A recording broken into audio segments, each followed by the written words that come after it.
And so now that we've introduced those concepts to you, let's talk about pain catastrophizing. And so I was mentioning pain catastrophizing.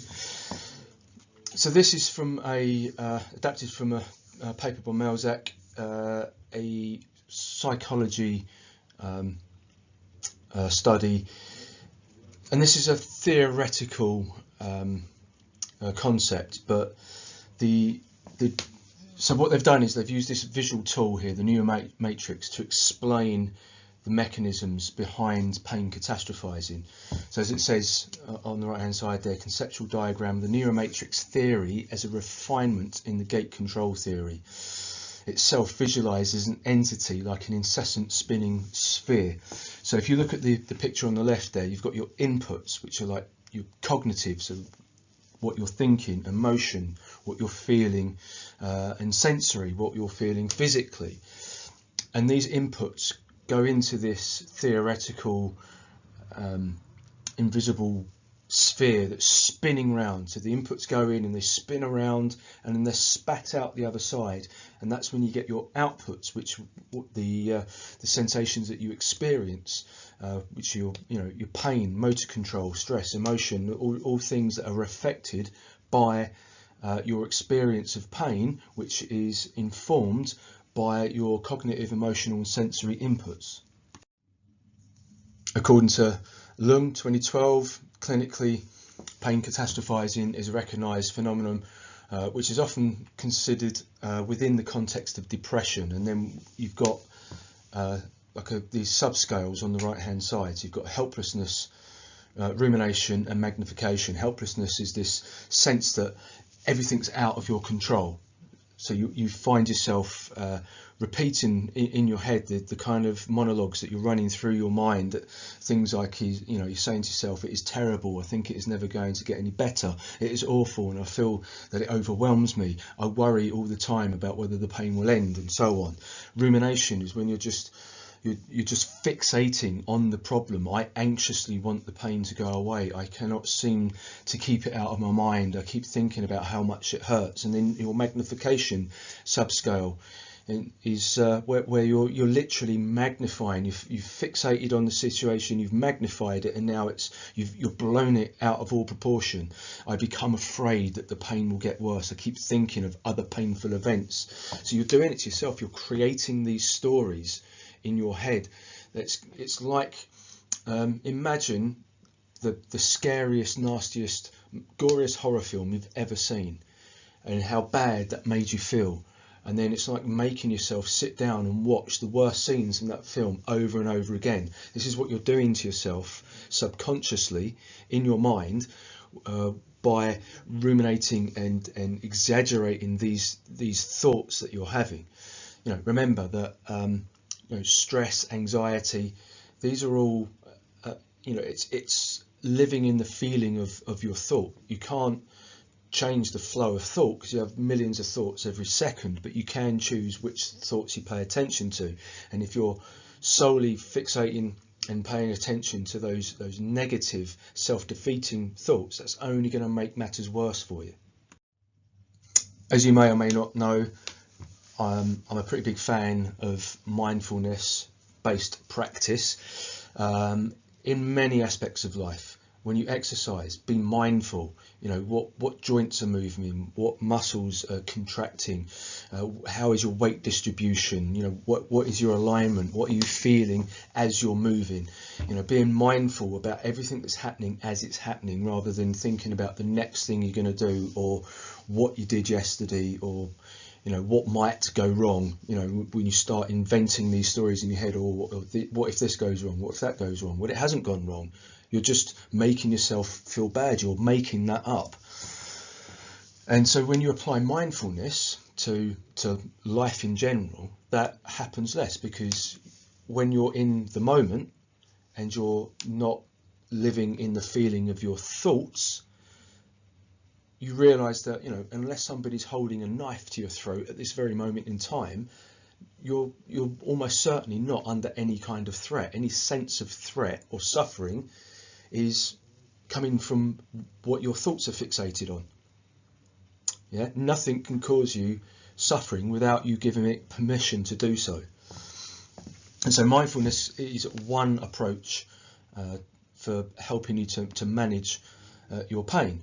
So Adler-Neil in 2017, this was a research paper that was done on people with fibromyalgia, which is a chronic pain issue, and a mindfulness-based intervention premised on cultivating acceptance, non-attachment and social engagement was found to be more effective in decreasing fibromyalgia-related pain and psychological symptoms. So just learning, creating awareness, freedom of thought, and bringing your thinking back to the present, and then cultivating a more positive, optimistic outlook can have quite a profound effect on reducing your pain and changing your experience of pain. So when it comes to coping with pain, don't fight it, own it. Okay, you own it, you accept it, and then you deal with it. Because some people refuse to accept that they have pain and they keep bashing on regardless. They think they can work through the pain and they end up making the pain worse. So when you accept that you're in pain, then you can start to create strategies to affect the pain in a positive way. You can change your exercise intensity or your exercise selection or your range of motion, or your positioning and alignment. There's lots of things you can do so that you get a different experience and aren't worsening your pain. So you own it, accept it, deal with it.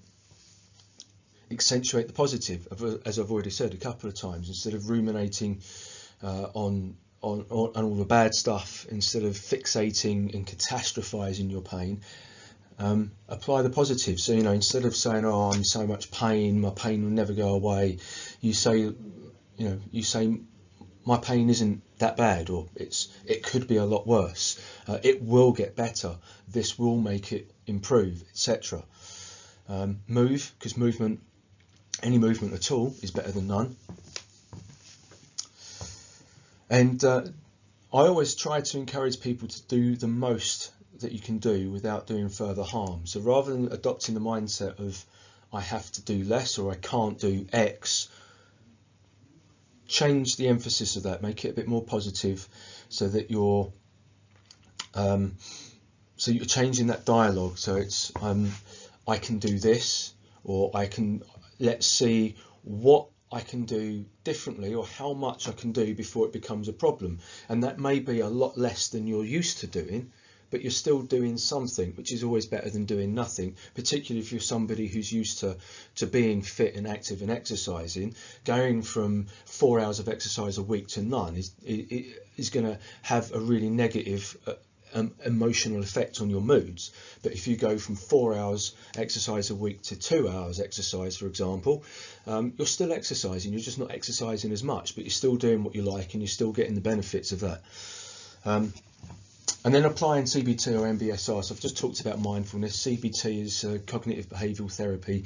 This is the most evidence-based intervention for dealing with stress, anxiety, depression, pain, catastrophizing. It gives you strategies that you can implement that are proven in scientific literature to positively affect things.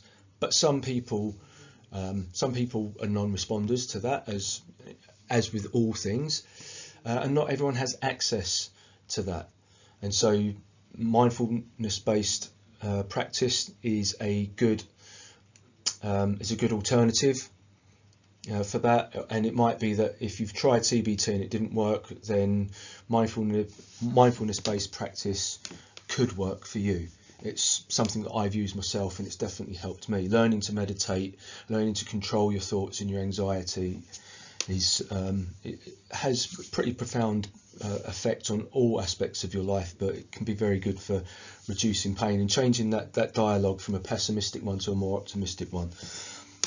Put a link at the bottom there for an article that you can read all about pain and anxiety on a website called painscience.com. It's a great website. There's loads of really good, up-to-date, scientific, evidence-based articles on there, all about the causes of pain and the sort of coping mechanisms for pain and interventions for pain. It dispels a lot of myths. You'll find that there's a lot of stuff on there where it actually shows you, acupuncture and chiropractic manipulations, and even surgery, and a lot of commonly used interventions for chronic pain are actually shown in research to, in most cases, to be at best a placebo and at worst completely useless, and in some cases potentially harmful. And then it gives you a lot of strategies that are more useful and more practical, such as exercise. So that's a good website worth checking out if you want to get a bit more into the science of pain science, the new thinking about this biopsychosocial model.